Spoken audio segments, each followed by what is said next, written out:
thank you for being here tonight. And thank you to our candidates for coming in tonight as well. We will have one candidate online that's in front of us, and that'll be Sarah Norman.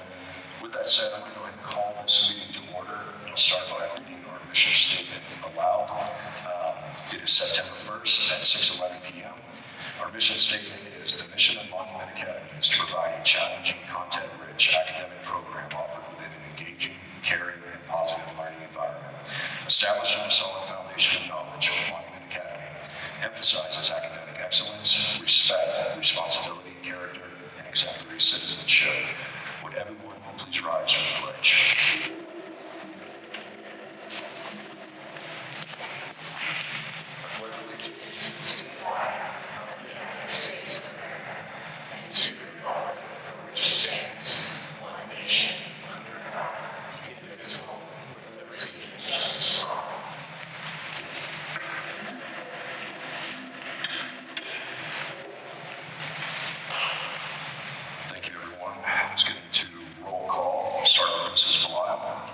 Here. I know Mr. Lichkowski is excused tonight. Mr. Carley? Here. Mrs. Clinton? Present. Mr. O'Brien? Here. And Ryan Graham, for the record, is present. We do have a quorum. We will proceed forward with our agenda tonight. Or do we have any additions to the agenda for tonight? Seeing none, then we will move forward with approval of our agenda. And that will lead us right into why we are here tonight.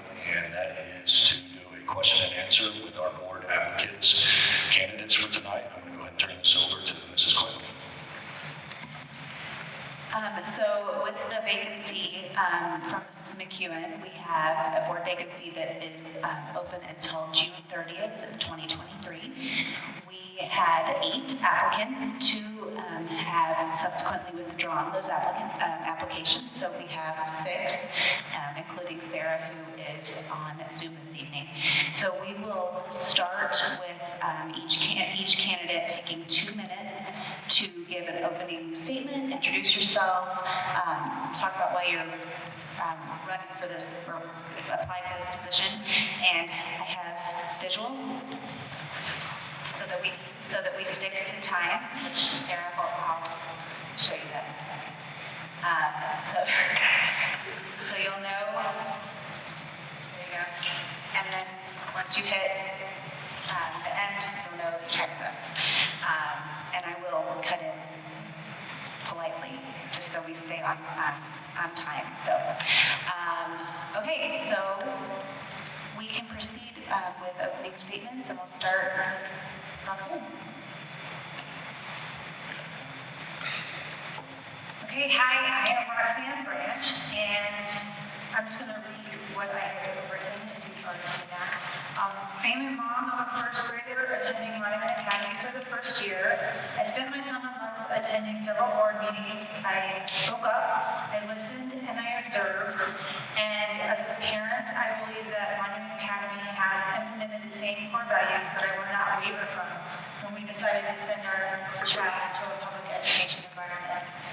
My most recent experience has been as a stay-at-home mom. Prior to that blessing, I was a restaurant manager.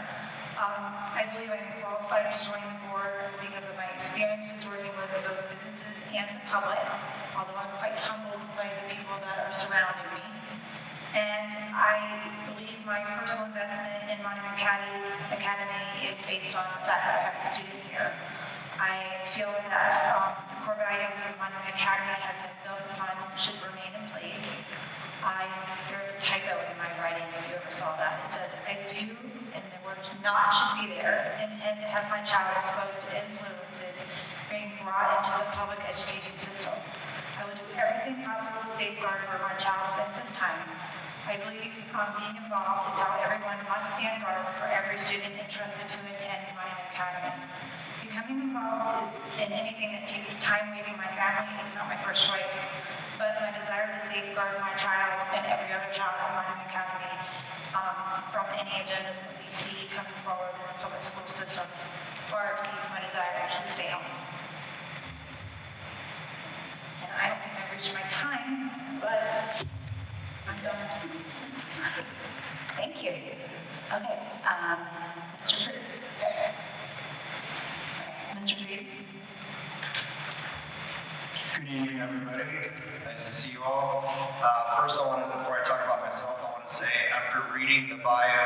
applications from everybody. I was impressed with this group.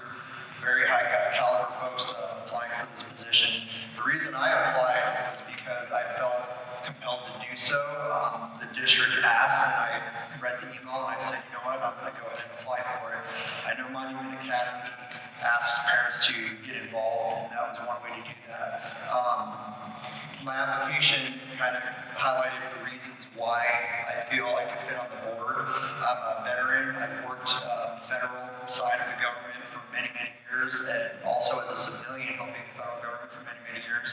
I understand the relationship between government and the taxpayer very, I think pretty well. I also believe in defending children from all types of attacks that come their way, both physically and emotionally.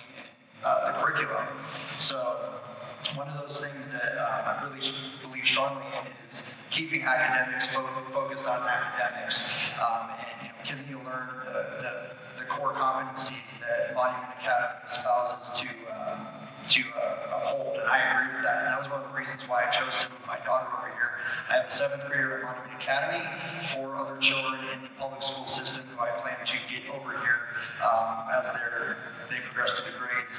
We live pretty close to this area, so logistically it works out pretty nice with the East Campus. I've heard a lot of good things about Monument Academy, and I've had my children in the charter school system in D49 in the past, and I really liked our experience over there. So I am one that's going to stand strong for the kids, and if you want somebody that's going to speak up and speak out and call things out as I see it, that's me. So I'm not afraid to identify the truth, even if it offends somebody. Thank you. Thank you, Mr. Green. Mr. Gears, you are up. Thank you. I live right across the street from Monument West. My wife works in downtown Monument at Flying Horse Medical Center. A little bit about me: I served in the Persian Gulf for 4 years with the U.S. Navy. After college, I did emergency travel assistance abroad, helping U.S. citizens and children in need. I was then commissioned in the U.S. Coast Guard, where I was appointed as officer in charge of the Presidential Honor Guard, where I performed presidential support duties in and around Washington, D.C. I did law school and then became a legislative analyst, where I wrote ordinances, resolutions, proclamations for the county of Maui. I did that for 4 years. I then returned to federal government as a federal prosecutor for the Department of Homeland Security. I did a variety of federal cases, including human trafficking of children here in the U.S. Now I'm a Colorado attorney. I work from home, I set my own schedule, and I draft child protection plans for a certain group of clients. I also have a very part-time job with the Air Force Academy, where I teach survival swimming to the cadets. I'm happy to be here, happy to be in a room of people who care about children, happy to be in front of a board who cares about children, and I am honored to be considered.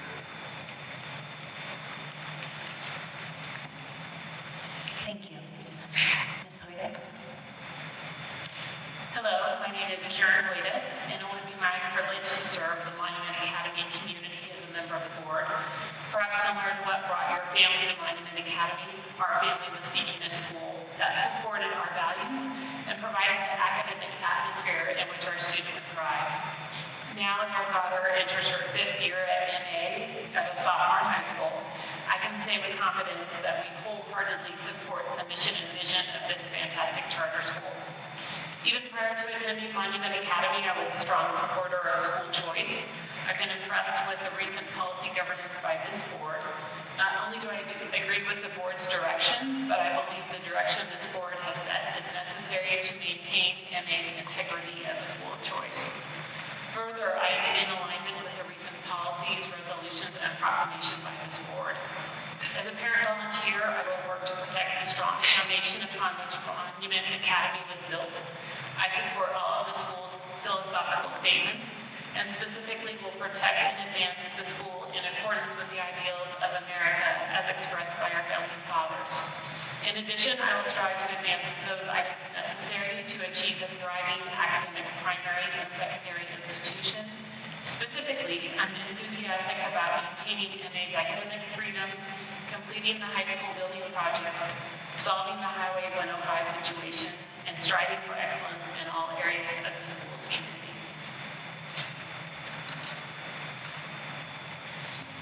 Thank you. Mr. McKinney? I'm smiling because I didn't prepare anything. I wanted to speak from the heart. And I'm listening to everyone here, and I'm thinking that might have been a mistake. My name is Chris McKinney. I have a long career in government service. I've served throughout the world in South Korea, Germany, and in Iraq, Operation Iraqi Freedom in 2003 before getting out of the Army. Continued my service in counterintelligence and human field for Department of Defense and its agencies over several years.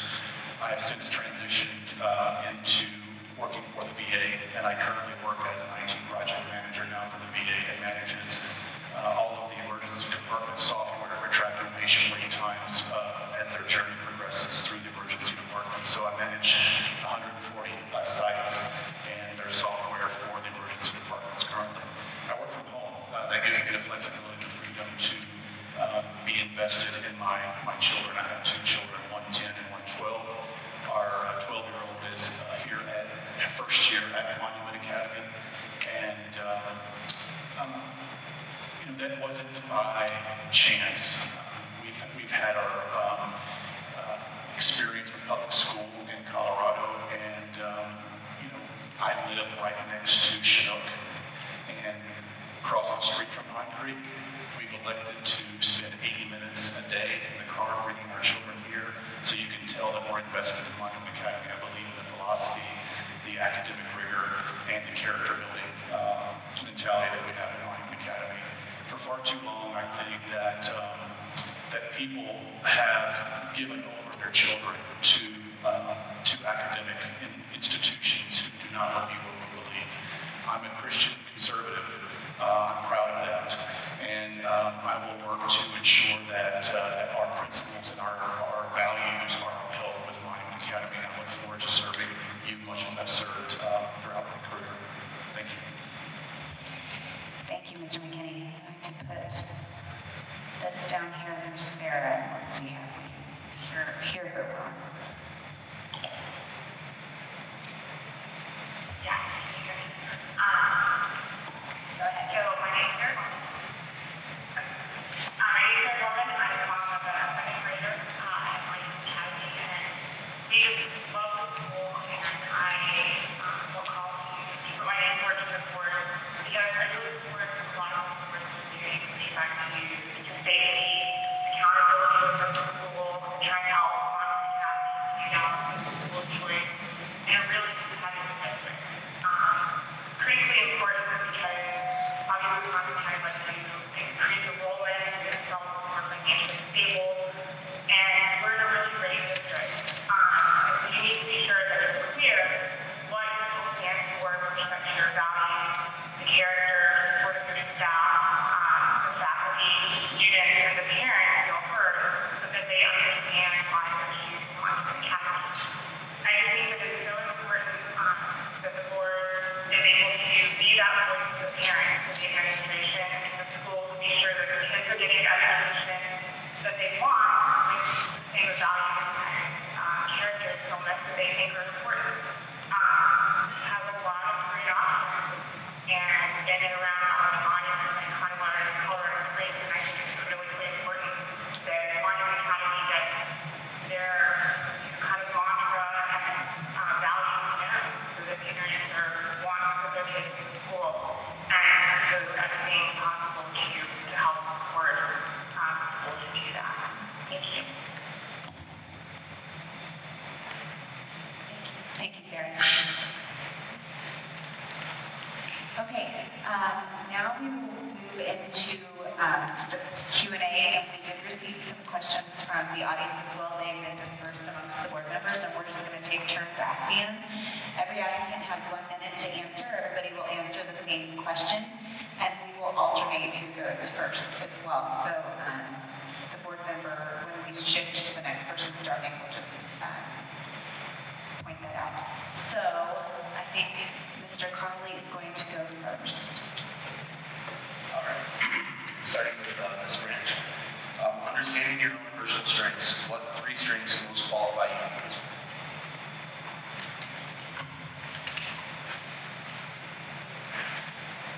Tenacity. When I find something that needs to be done, I don't usually stop until there's a resolution. With that same patience, because this is a group that is making a decision for another group. And the willingness to be teachable, because I have a lot to learn. Mr. Freed's a question to you. I can reread it if you need to. Yes, I would say first of 3 strengths for me would be honesty, honesty and integrity. I'm very committed to telling the truth, even if it's the hard truth.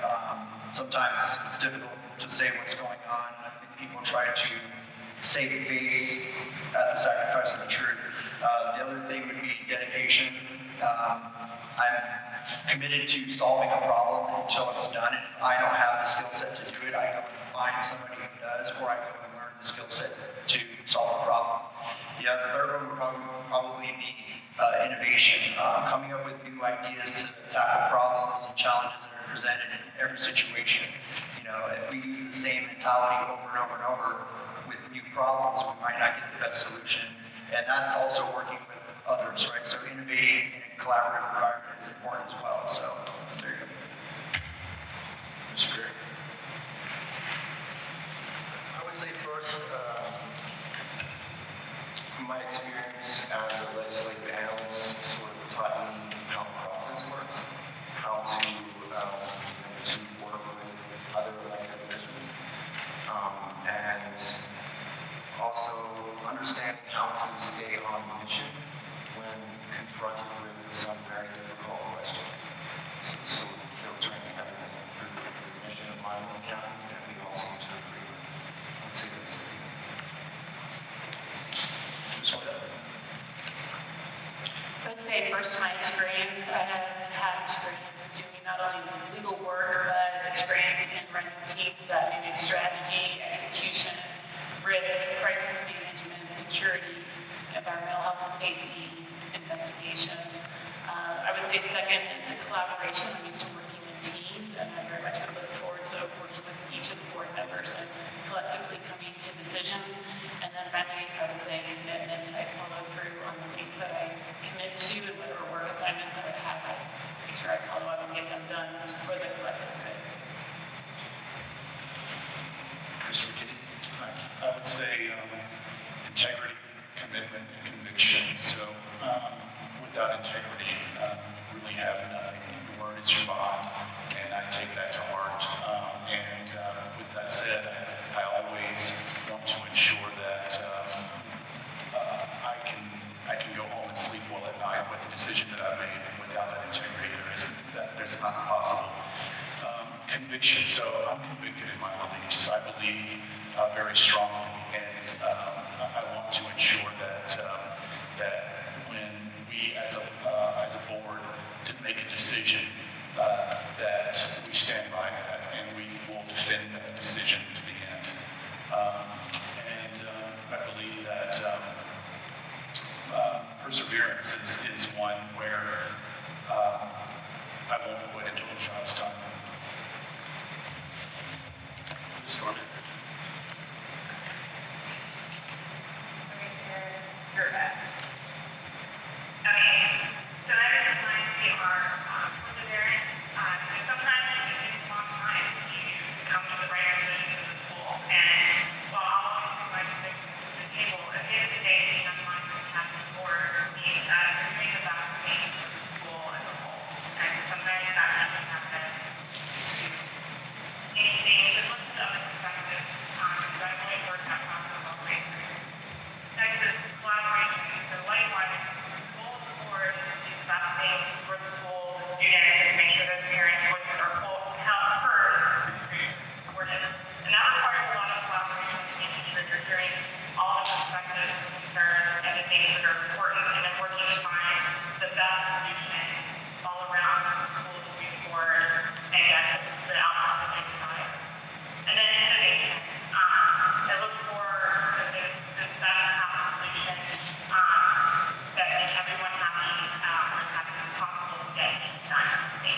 Thank you, Sarah.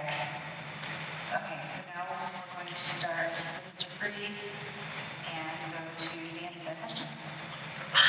Mr. Freed, thank you first and foremost for coming out and just volunteering your time. I've got a shade of a two-parter for everybody.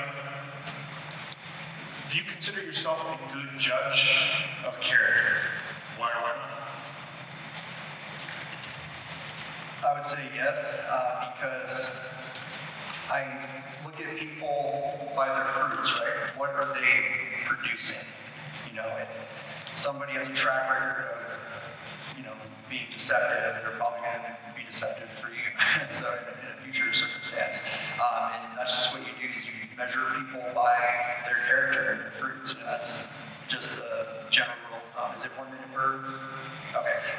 And so, also sometimes good questioning, right? If someone presents something, you can question it and kind of peel back the layers of the outer layer where they get to the meat of it. What are they trying to say? You can reveal the true motives behind it. So. Thank you, Mr. Gears.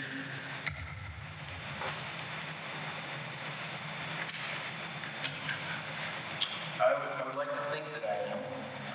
Obviously, a lot goes into that question. I did work as a federal prosecutor, cross-examining people, talking to people who didn't want to tell the truth, trying to determine the truth. I've done over 100 federal cases, and that gives some sort of insight, I think, into perhaps character. Also, I was officer in charge of a 70-member active duty military unit.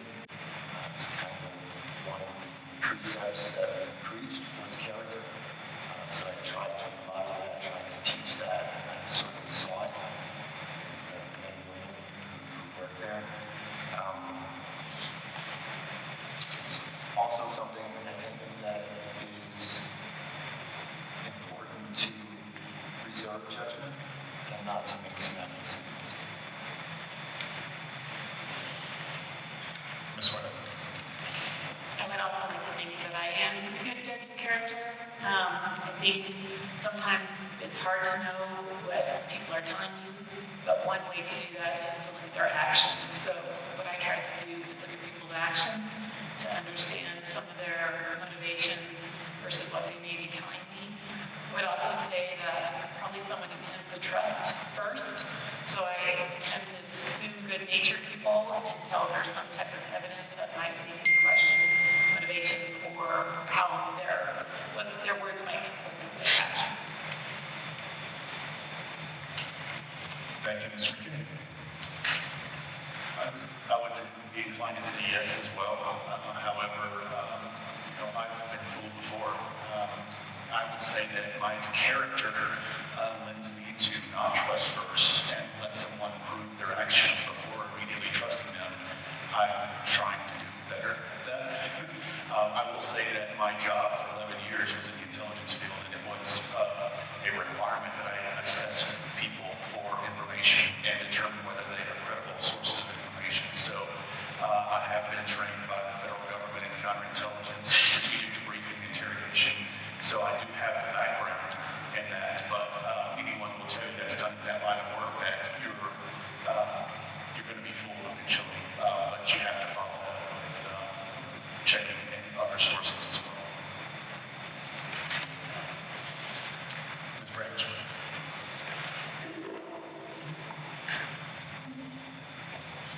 Am I a good judge of character? Well, my whole life I have had people come up to me that I don't know, and they like to share their life, and so I must be easy to talk to.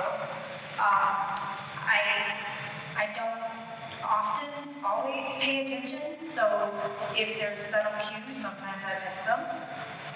But if it is intentional that I'm trying to communicate with someone or determine something,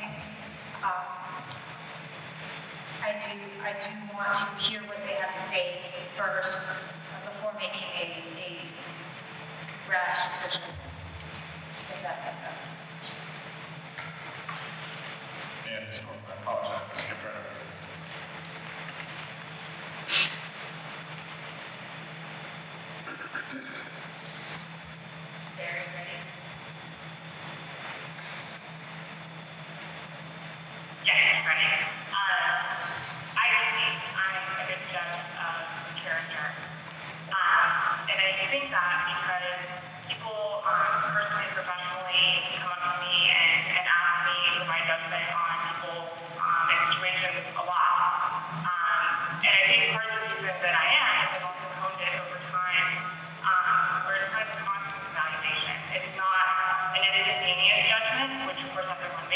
but it's that long-term wanting to see if you do what you say you will and say what you do and follow through. And that constant reevaluation, I think has really helped me on the skills over time.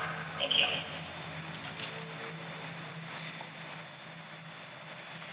Okay, thank you all. I'm going to start with Mr. Pierce now.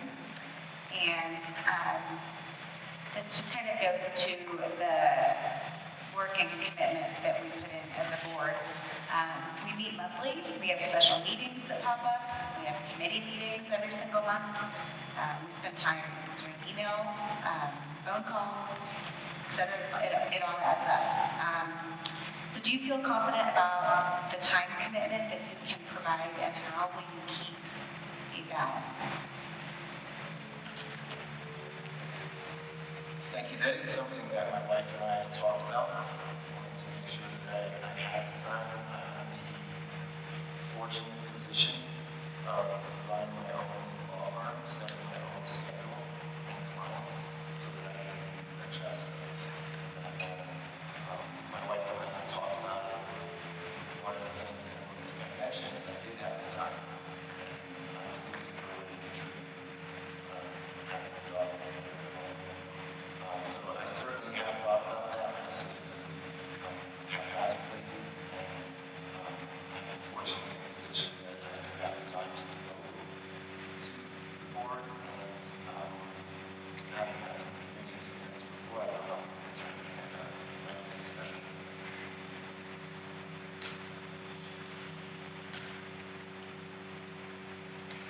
Do you two gentlemen on the back row know what that noise is? Mr. Graham, we got a band who's on it right now.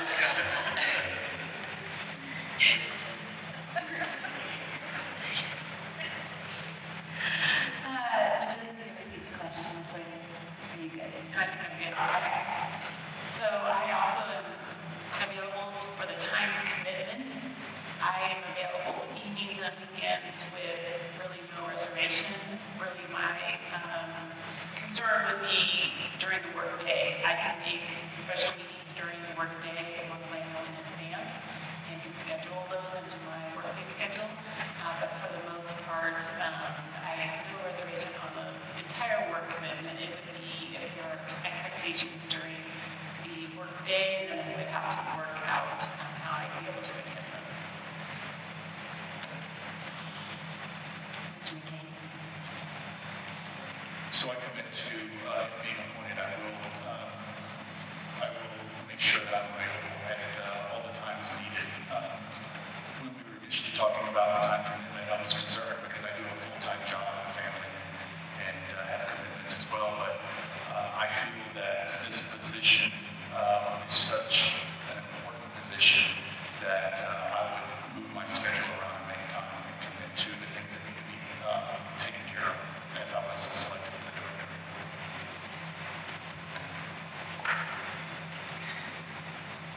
Okay, we go to Sarah. Okay. Yes, I am confident that I have readily the commitment. That was actually the reason why I filled the application form to make sure that I didn't my family experience with me with respect to my commitment. All this trying to provide confidence on the time and support needed to make that happen. Very responsible job takes around from like needed notice and negatively the level of my responsibility.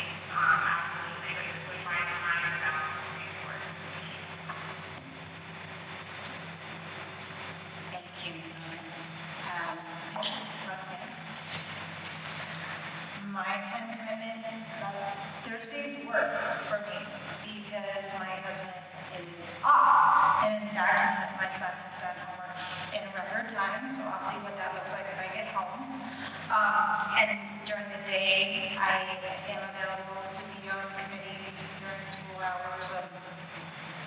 And some of the other special meetings seem to also be on my other husband's day off, which is Mondays.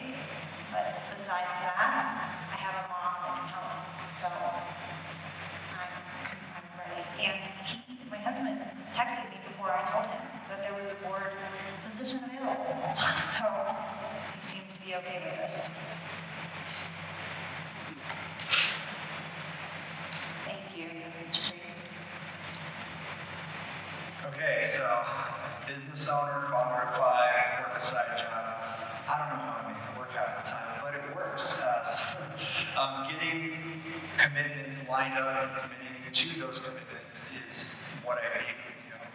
You make it work. You adjust life. It's a sacrifice. That's what all of you on the board, and I'm sure you're no stranger to that. The whole point of doing this, though, is to be a voice for others that don't have the time, and that's what's important to me.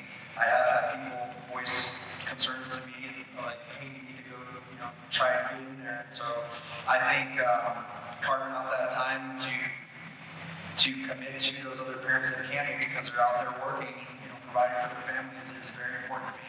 So again, it's just the nature of the chaos, right? I joke around that if I didn't have the stress, I feel like a deep sea creature. If you come up to the surface, I'd explode without the stress. So bring it on.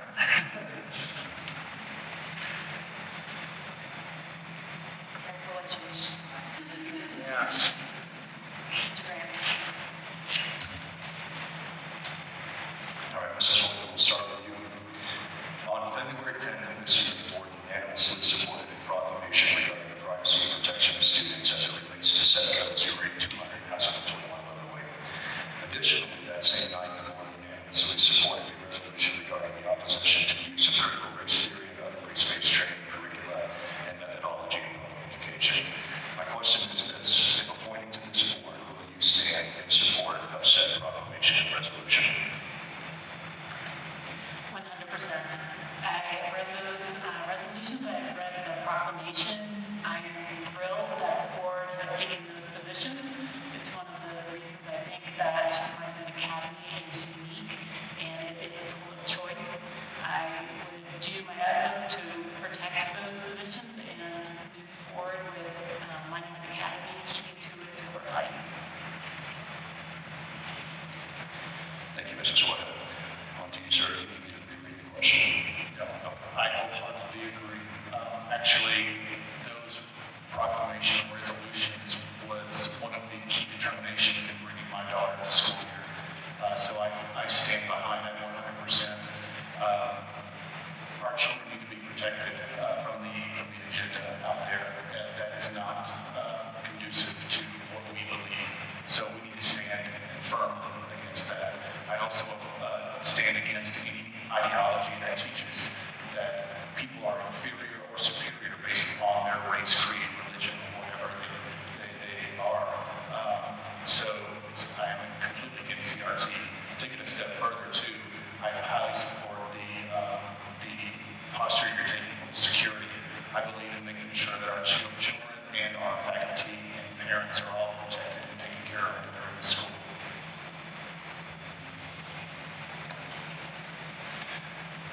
Mrs. Doyle, on to you.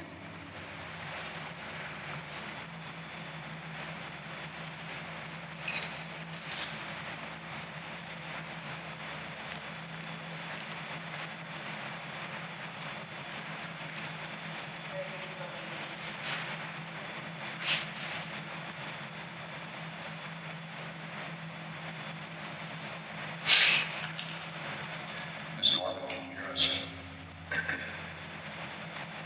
Yes, I can. Can you hear me now? You cut out. But I also supported the proclamation by the board, and in fact, I was very, very pleased that McCuen Academy was among the first, if not the first school in Colorado to issue these types of proclamations to really present the CRT and some of these methodologies into public education. And I thought it was a very, very important line to stand strong as our school and school healing. Thank you. Mrs. Branch. When we did our tour here, those were the questions I was asking, and those were the answers I would only accept to allow my son here. And also, speaking to some of the board members, I've recognized that the proclamation was what we can do today, and I'm interested in helping make sure that we can move forward legally in other manners and change things as we need so that things will remain as they are now. And I know that that's always going to be challenging, and there will be new things coming up that Monument is available to stand for. Mr. Freed. To answer the question, yes.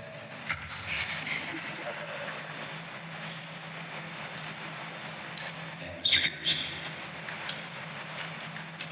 I will be echoing the rest of the candidates, and yes, I brought 2 pieces of paper here today, and printed out the resolutions. This is my plan. Thank you.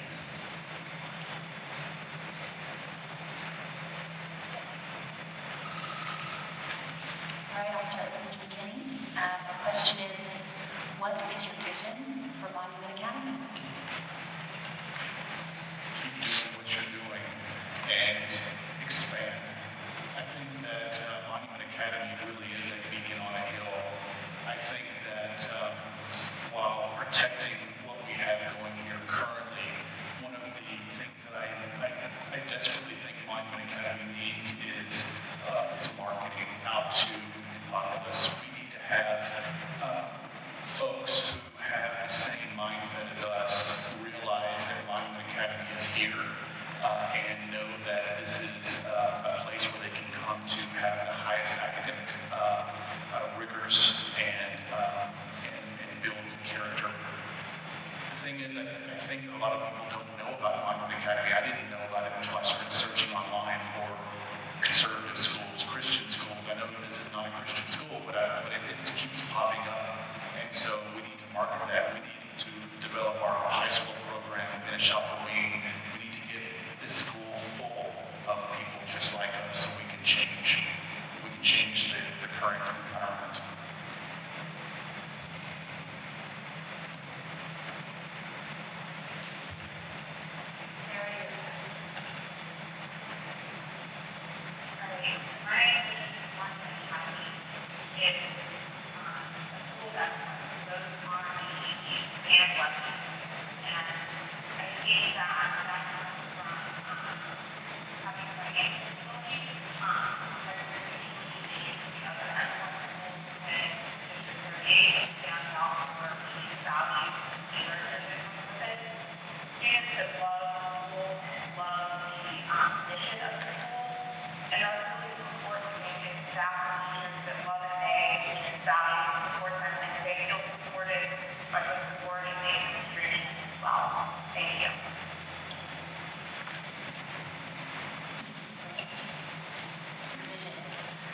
My vision. In a conversation today, this sentence came up, build it and they will come.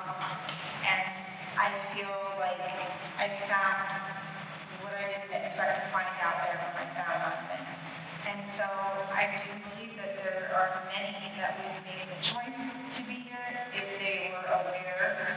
So I think some ways to expand how we're being heard is a vision, and I also envision us diving into how we can creatively stand in support of our students as we are today. So I think that's always going to change how we need to approach those situations.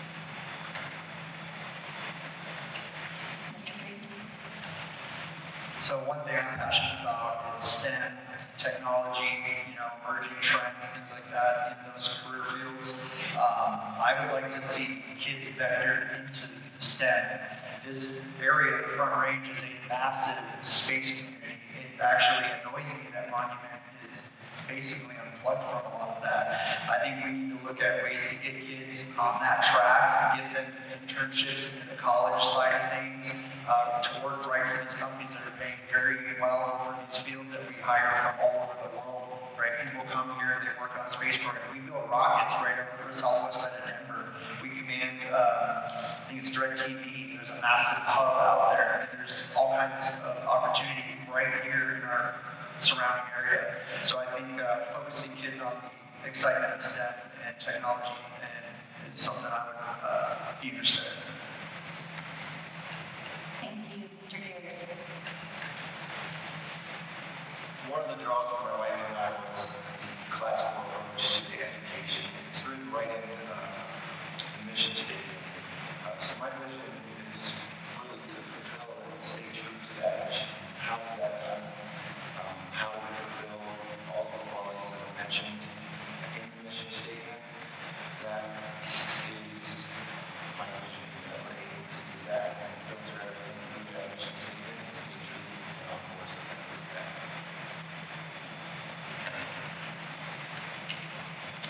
So my vision would be to grow the student body to reach the strategic plan, specifically in the high school. I think that's important for long-term stability. Next would be to take those steps necessary in order to create economic long-term stability for Monument Academy. I would hope to finish the high school building so we can attract more students, and then also maintain the excellent programs that Monument Academy already offers, such as the music and fine arts, and as we grow, appropriately add additional programs and offerings for the students.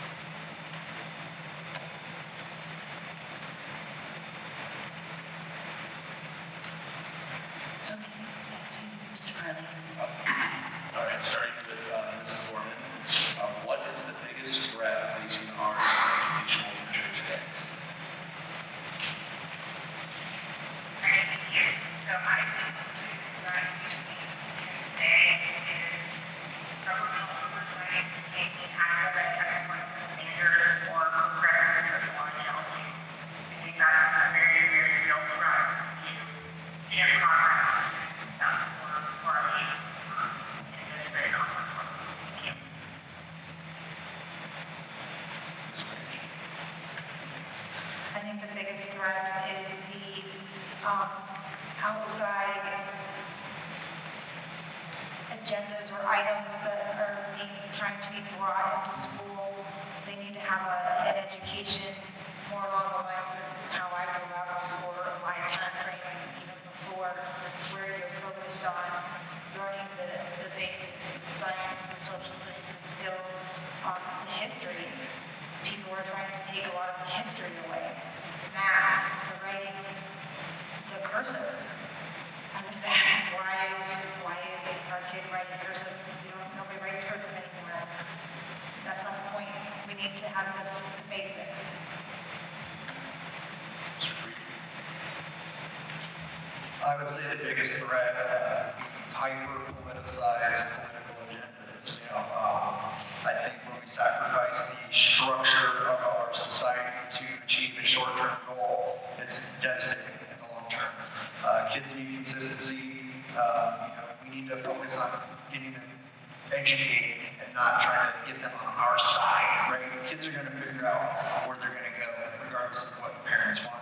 Anyone who grew up, which most of you, I think, grew up, would know that, right? Your parents force you to do one thing, but eventually you find your own path. So family values are important within the home, and those belong in the home. The education system needs to be focused on academics, and allowing radical ideas to come in on both sides of the aisle is not good for anybody, in my opinion. So, Mr. Hughes. This might be reflective of my background, but as an attorney and former legislative analyst, to me the biggest danger is state legislation. Legislation that could be cleverly worded to undermine some of the resolutions and the mission from Monument. So for me, that's kind of where I live. Ms. Winnet. I think the biggest threat that I'm noticing is the removal of parent control in decision-making for what's best for their student and children. I think that's coming from a number of sources, from governmental, social pressures as well, and I think that's going to affect how we're able to move forward in the future because our students aren't being raised by their parents, are being raised by all these alternative sources. Mr. Kinney. I have to agree with you. I think that genuinely is the biggest threat is the removal of parents, their responsibility, and their parenting of their children. The school design is meant to instruct our children, to teach them, the reading, writing, arithmetic, history.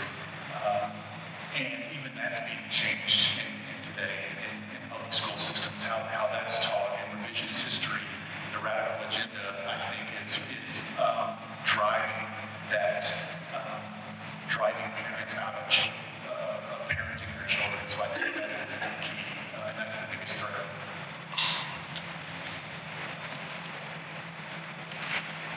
Thank you. To your next question, Mr. Ray.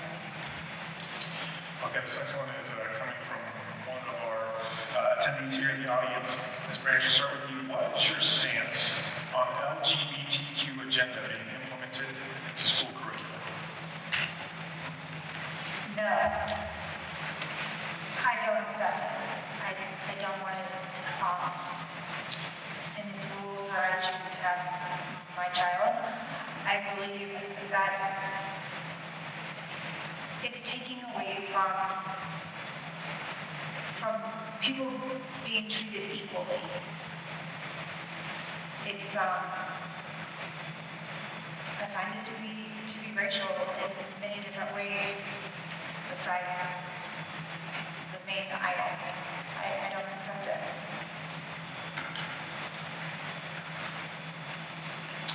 Thank you, Mr. Freed.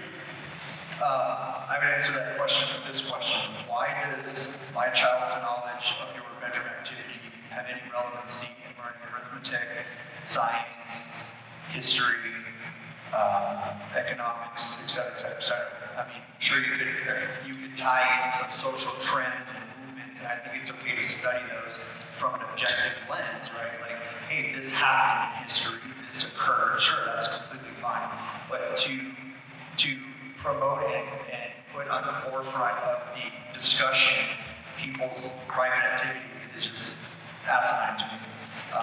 Again, focus on academics. I keep repeating that because that's what school is for. And I said it in a previous question, the family values need to stay with the family. If that's something your household wants to champion, go for it. I support your right to do that, and I fought for that right in the military. But when you come into my house, I don't agree with it. Thank you. Mr. Gears? I hate to give a worthy answer, but it depends on what we mean by agenda. If the agenda is one to change, to go back to the mission statement, our resolutions, it's pretty clear in that regard. If agenda is just that these people exist, that's a different thing. So that's not challenging our mission here at Monument Academy. It's not changing policy at Monument Academy. So again, I think it's a kind of formal, but it depends on what's meant by it and more information. Thank you, Ms. White. I was going to have a similar answer to that. I'm not sure what you mean by LGBTQ agenda. If we're just taking maybe a common understanding of the over-sexualization of children in school, I don't think that should be part of the curriculum. But again, I'm not sure what that term is meant in the question. I think at classical education, or school that offers classical education, there are so many other subjects that should be covered in depth. And I'd like our students to focus on the basics of learning their classical education. Mr. McCuen? I believe that everyone should be treated equally. There should be no favoritism. School is not a place to discuss sexual preferences.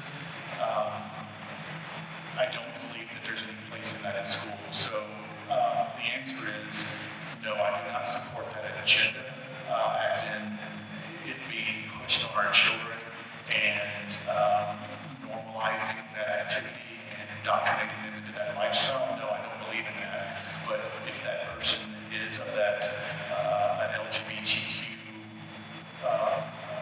if they subscribe to that, or if they are that, or however you say that politically correctly, if they are that, then you treat treat them just like everyone else. Everyone is treated with respect and dignity. Thank you, Ms. Dorman. Thank you.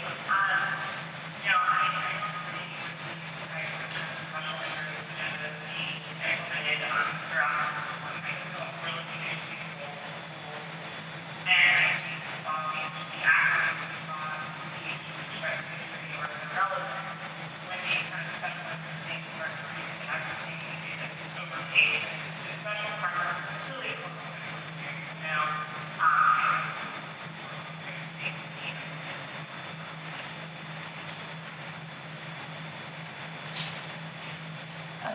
Okay, where did we start at?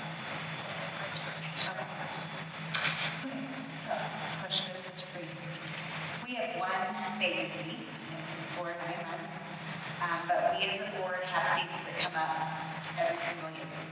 So if you're not selected for this appointment, how would you connect with it on Monument Academy, and would you consider running again in the future? Kind of looking, what's the, in terms of the longevity of being involved in the school, is it a 9-month dip your toes in, or are we looking at that you want to make sure you're connected in other ways with the school, or is it the school board that we're wanting to plug into, and knowing we have seats that come up every single year? Well, I just signed a 3-year lease on my shop. I don't plan to go anywhere locally. My oldest is just now coming to school with 4 in tow, so I would think I'm here for a while. The only thing that would get me to leave is if this state of Colorado, which I grew up and call home, goes so far off the deep end that I'm like, adios. So that's where I'm at. If I commit to this, I'm committed. To answer the question, if I'm not selected, there's some great candidates here that I've met a lot of really great people through this process. I would support them however I can in that regard, and I was also interested in doing the Watchdog program as my parental obligation to the academy. So one way or the other, you're going to get something on me. So whether it's through this or me walking around with a mean look on my face looking for trouble, it'll be one of those. So. Okay, Mr. Gears. I and other parents are entrusting their children to Monument Academy. My daughter just started kindergarten, so I'm here 18 years until she graduates. And I will be interested in and care about what happens with this board. And I can see myself still being interested during the duration of the stay.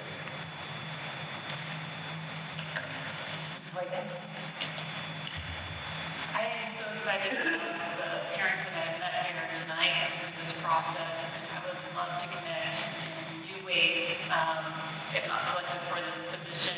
If there are openings on committees and whatnot, I'm happy to provide my time and talents. As far as running again, there's nothing in my future that makes me think I would not be interested in running again. My daughter is a sophomore, so if I were to run in the spring, it would be a 2-year term at that point. But I'm really excited about all the things that the board is accomplishing. Mr. McCuen. So I have a daughter who's in 7th grade this year. I have another daughter who will be coming to Monument Academy in 6th grade next year. So I'm here for a while. I'm eager to be plugged into wherever we need to be, whether that's a board position or committee position or hopefully not standing out front directing traffic. I can't move my arms. You've got my number. Give me a call.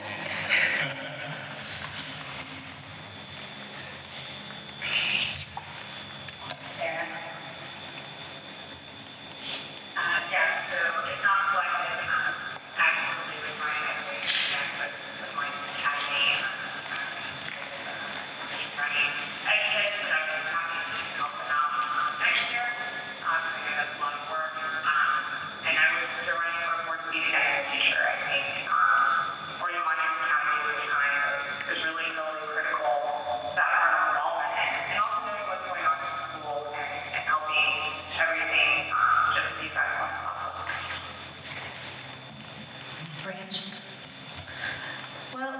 one, I volunteered in the cafeteria alongside you for 4 of the cycles of 6. That's a lot of work. And it's quick. I emailed to join the SAAC, or maybe it's ASACC. I tried to join that, we'll see what that looks like. I'm here. I don't have any anticipation of not being engaged in the future. If I don't get selected, another board position comes up, like they will.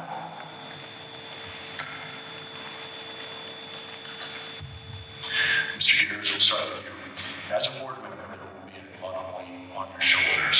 My question is, when you think about the students at Monument Academy, what keeps you awake at night?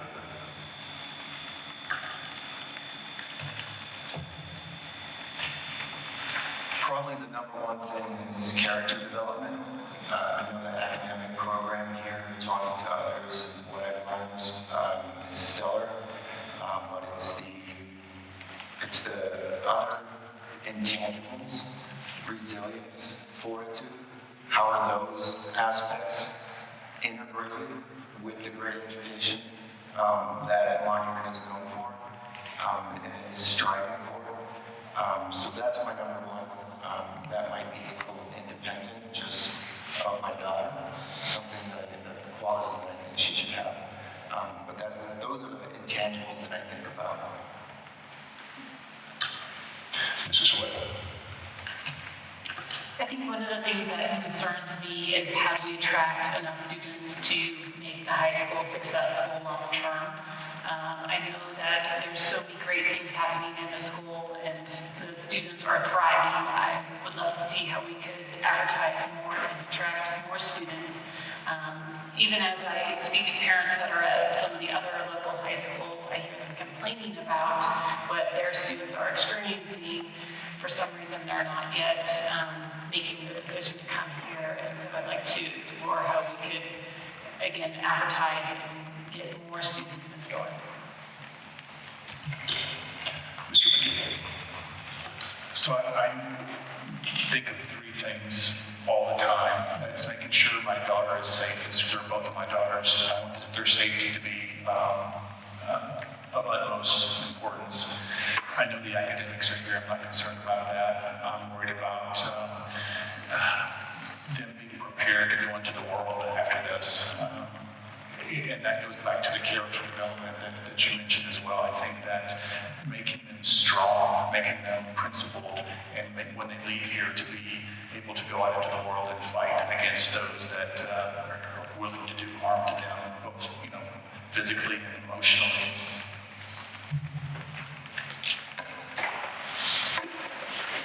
Mrs. White. So I think the main thing that it comes to with respect to the students is that some of the lessons or limited communication that seems like some of the staff is feeling at times, along with being the pay differential, is going to need to lead to really heavy staff turnover. And we have some really great teachers, and they really believe in the mission, but it's a huge pay differential. And I just worry long term that that's going to cause some of the excellence that Monument Academy has built slip away. And that they won't really be known for great school choice because they'll be just constant turnover. They won't be able to retain excellence. Mrs. Branch. The idea that our kids would ever have to cower or sit in a corner of a room because there is a security issue, that puts me awake. The idea that coming to school, my kid would experience, or any child, a conversation that has nothing to do with math, English, social studies. I know that they're going to experience this. I just don't want them to have to experience this before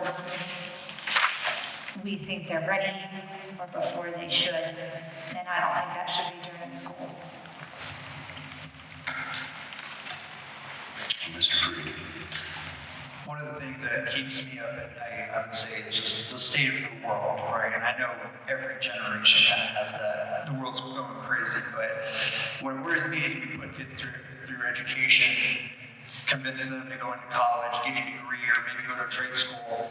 Is there even going to be an economy when they get out of that path? You know what I mean? That's what keeps me up at night. And obviously, we're not going to solve global and international economics from a Monument Academy board, but the way we do make changes by planting those seeds, right? We plant the seeds and we take care of the seed so it grows into a tree, and eventually that tree is a great forest. So that's what you do. You take control at the local level, empower parents to be with their kids and their education so that when they do go out in the world, they affect the change in the world in the greater scheme of things. So that's what keeps me up at night. Thank you. It's Ms. Hoyt, right? Okay. Where do you stand on the board resolution on protecting our school environment with armed staff? I'm very supportive of it. I'm excited that Monument Academy Board has taken this position and are moving forward with training administrators. I'm fully supportive of maturing that program, however that may look. I'm fully supportive of that as well. I, in fact, would love to be more involved with that partnership with the outside contractor that you've hired to come in here and do threat assessments. That's something that's my background. I used to do that sort of work in the military. So I would be, number one, I'm supportive of that. I believe that everyone has the right to protect themselves. I'm a strong believer in the Second Amendment. I don't believe that stops at the front door of any institution. And so, as faculty and staff, I want to make sure that they do have the appropriate training. But I firmly believe that this company that you've looked at has the skills we need to do that. But short answer, yes, I'm supportive. But if I'm given the privilege, I'd love to be a part of that program.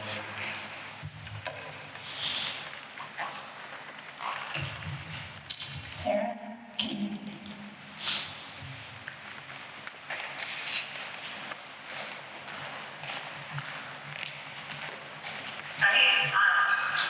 Yes, I 100% supported that resolution on arming staff. I love the way it was implemented. It was laid out extremely well, like how that would be managed. The buy-in from the local monument police force was critical to that. For a long time, I was worried about the response time of the monument with respect to if there was an incident at the school. Just depending on the day, that could be extremely long. And I think the school being proactive and looking at ways to protect students and faculty and staff was really, really important, and I fully support that. Thank you.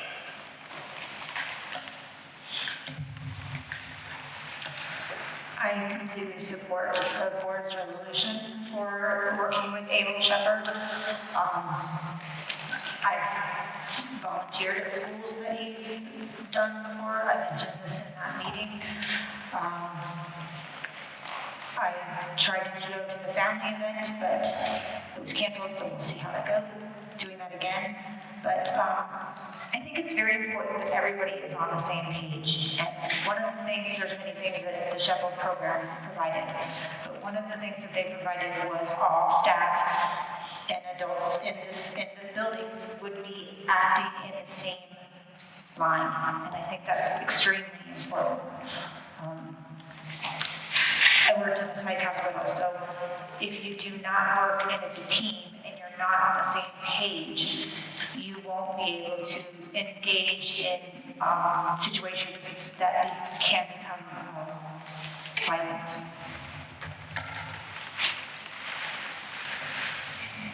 The only thing that stops a bad guy with a gun is a good guy with a gun. As far back as recorded human history goes, the first murder weapon was a rock.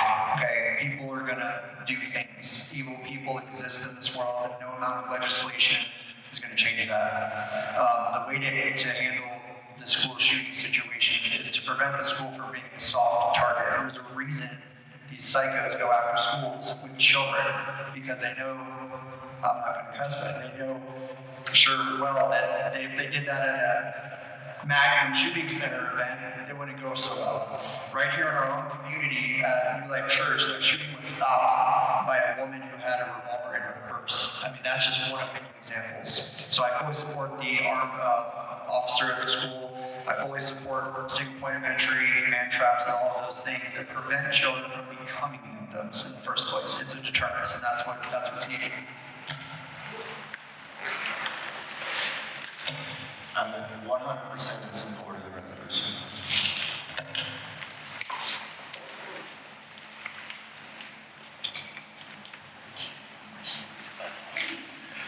All right, this is coming from the community. What ideas, plans do you have to minimize staff turnover, especially given the higher turnover recently, including the majority of ESS team leaving over the summer? I believe we start with Mr. That's a great question. I think a lot of school systems are dealing with that now. Of course, teachers need to be compensated appropriately. I have not taken a look at the financial burden on on Monument Academy to know what we can do for teachers, but definitely paying them appropriately is a first start. But I think also too, teachers don't teach. I don't want this to be taken out of context. Teachers don't teach for pay. Yes, you have to pay them well, but you got to give them a place where they want to come to. I think we need to do a great job at marketing for teachers who have that mindset that they want to teach at Monument Academy, just the same way we're trying to market out to students and parents to get them to come here. So it's paid along with appropriate marketing and getting the word out there that this is the kind of people we need here at Monument. Ms. Norman. I think it's really important that faculty and staff want to understand the values of the school, that they understand the type of school that they are choosing to work for, that it is a school of choice, and therefore the parents probably have certain expectations with that, and those are clear. I do think it's important to work on addressing the pay differential, whether it's through trying to raise funds through kind of the parental donation and the 501c3, maybe having it with grandparents and other extended family members. I think trying to market and get staff to really buy in, but I also think communication and making sure that they really feel part of the community is also critical to that. You want to make sure that everyone's moving in the same direction and feels supported in those goals, and that that's clear to the parents and the board what the teachers feel they need. Thank you.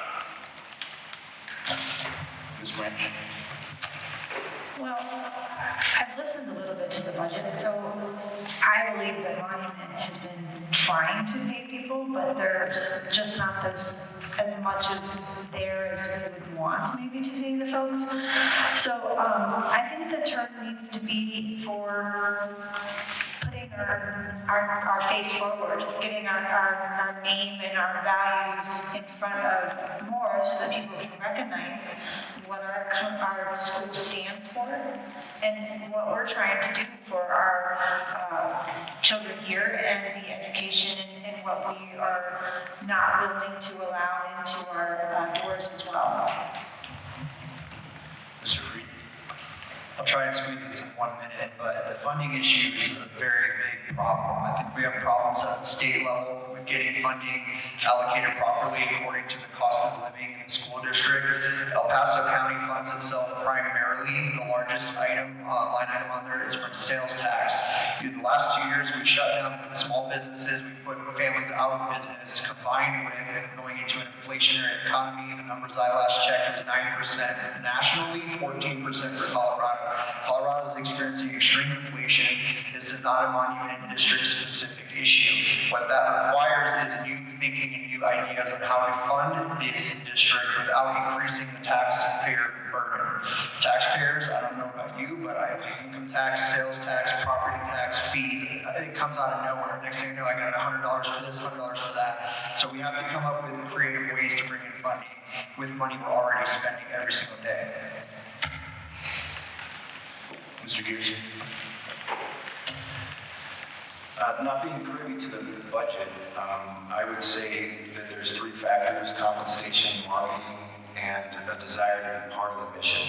And that needs to be balanced with growth and the general plan for Monument Academy. But I think those three factors would certainly be part of the solution for that turnover. Ms. White? I first want to commend the board for the steps that were taken to introduce our two new principals to the schools, because I think that was addressing some of the dental staff concerns. And I think I'd love to be able to increase salaries and or do bonuses. The efforts last year that were made to do fundraising and give the staff bonuses, I think were incredible, and I'd love to be able to see more of that to help motivate staff to want to stay here. Since I'm not privy to the concerns of those who left, I would say there's perhaps potential to listen to staff concerns and escalate them appropriately, so we're made aware sooner than when someone's actually giving their notice.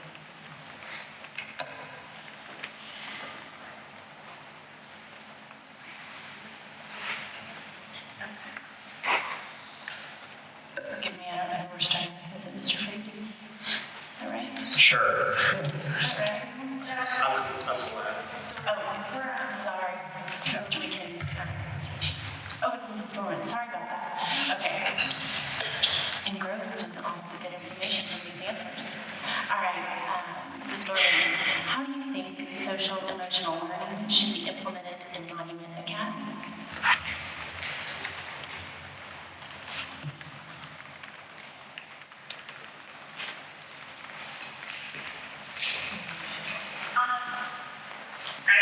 Visual learning. I think I really that implemented across the board in all of your interactions as a student, and that it's critical that it's modeled and it can be talked about with things that with respect to interactions and how you handle those other students and colleagues, and that it's kind of something that permeates the curriculum and is laid out and also demonstrated amongst the faculty and staff. Thank you. Mrs. Branch? Well, I was asleep to absolutely everything before 2020. I didn't have a clue about the person on the TV, the news, the nothing. So, I believe that SEL shouldn't be around. However, I am learning that there are times where perhaps we're not labeling things correctly. I do not want to see those type of government programs in the school. I think that we implement, and I'm not going to say this right, it's the creed, the guides that our students go through. It's not the mission. I know the calendar when they're going to do it in first grade, but those are the things, the core values that we're teaching our kids. And so I think that we're doing some things along those lines, but I don't want to see the government programs that we all hear about in school.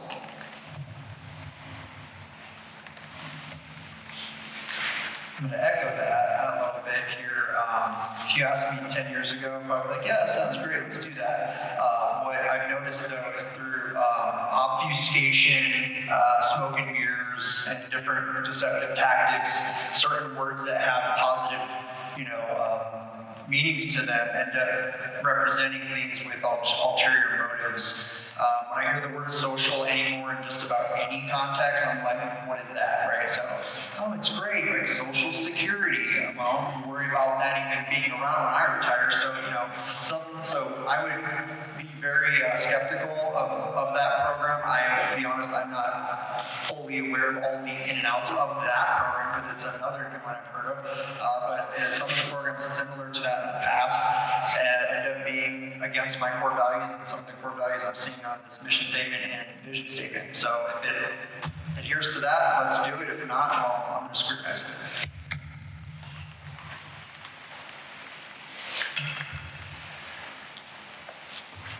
I'm not an expert on SEL. I would do the same process, the thought process would be the same. Looking at the mission, respect, responsibility, character, citizenship, how do we implement some of the values that are incorporated if we need to? How does it work within the mission? How do we keep it monument as opposed to part and parcel dropped into the curriculum? So those are some of the things that I think that should be considered along the lines that needs to go through the filter of the mission. If it can abide by that with modifications, monument modifications, then we can do that. If not, then it doesn't fit the mission. I would echo the prior candidate's comments, which is I'm not an expert in this. I'm not even familiar with it other than a common understanding of social emotional learning. So I would say as long as it fit with the vision and the core values that we hold, I think cultural behavior should be upheld in all components of our community. But I don't have any expertise to answer it more specifically to you. I echo the same sentiments. I'm immediately skeptical when those terms are brought up because I don't know the intent behind them. I would have to know more about what specific agendas would be introduced. That's one of the reasons I believe in limited government. And I'm so happy that this board exists because you control the environment and the curriculum and everything about Monument Academy. So that's why I think it's so important. I don't want to be dictated by the Department of Education on what we have to do here at Monument Academy. I don't want to be dictated by the state education board on what we do here at Monument Academy.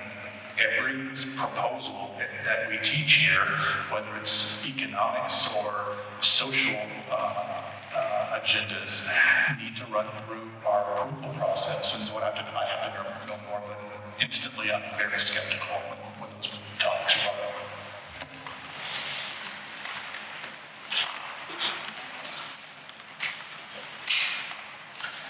Okay, so that is the end of the Q&A. So now everybody will have 2 minutes to do a closing statement, and we will have Mr. Freed start. I was just gonna have to re-skip the last one, or did she start? She started. Oh, my bad, okay, sorry. So my closing statements are, one, thank you for the opportunity to present myself in front of the board and the public for this position. I will say, this will be a new experience for me, but sometimes bringing fresh blood into a team is a good thing.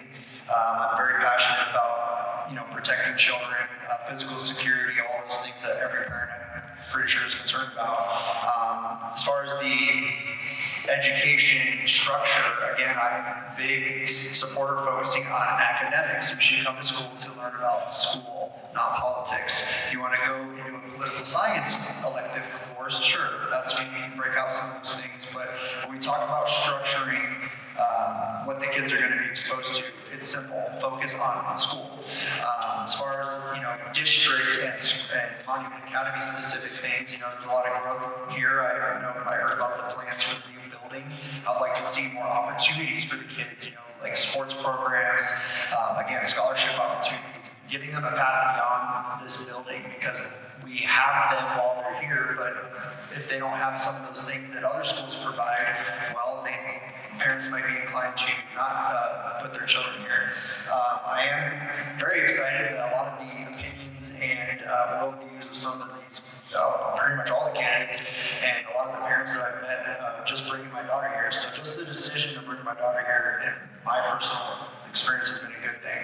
So we're all very excited to be a part of Monument Academy. I hope I can be more of a part of it through the position, but if not, that's okay. And we have tons of other great choices. I hope everyone makes a good decision, and good luck with that. Thank you, Mr. Gears. say and let the board know that I support the mission, if I haven't made that clear, of Monument Academy. I'd be honored to help with that process. I'd also highlight that I have some experience with committees, 4 years with the Campbell Valley, with elected officials, working as a legislative analyst and an attorney here in Colorado. And the last thing I would want the board to know is that I have the time and can commit to the board, and would like to respectfully ask for your vote. And thank you for what you do, and thank you for caring about it too.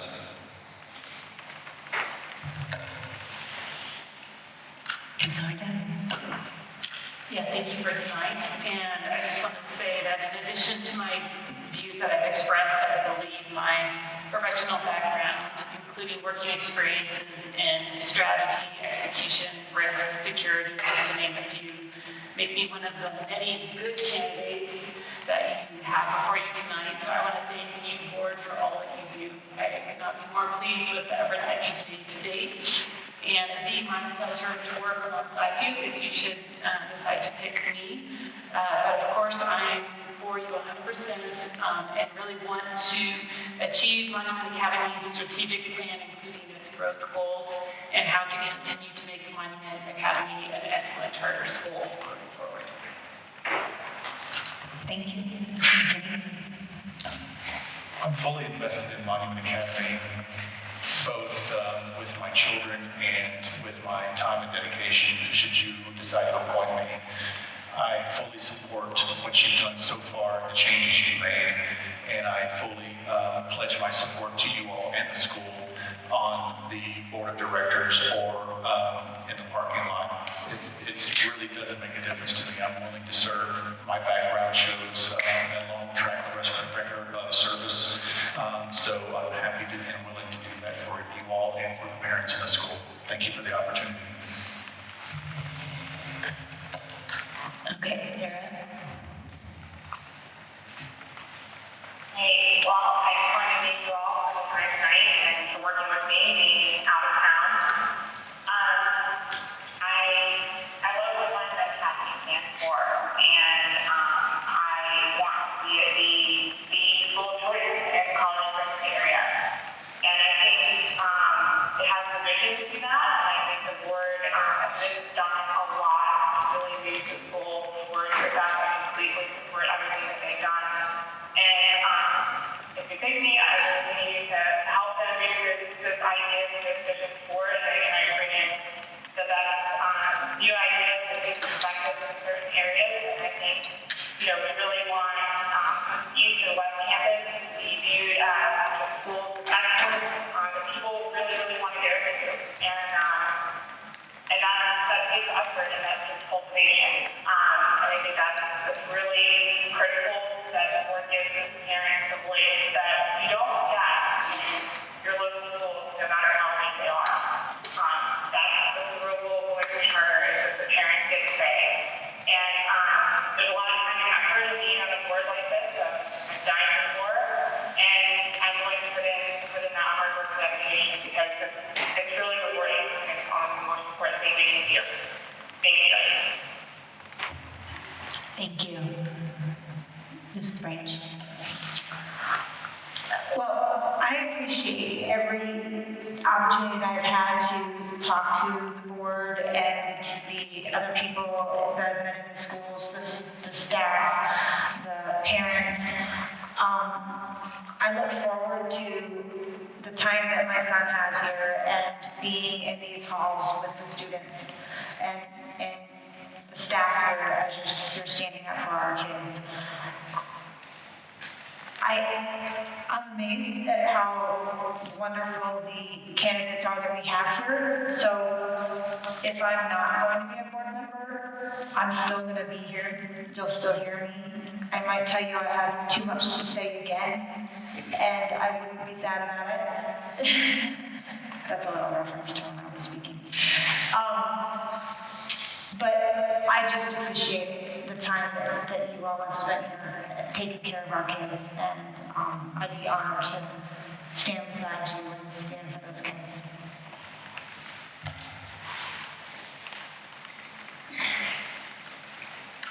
That completes our board discussion portion with the applicants. Thank you all. Yeah, I want to say thank you from the bottom of my heart.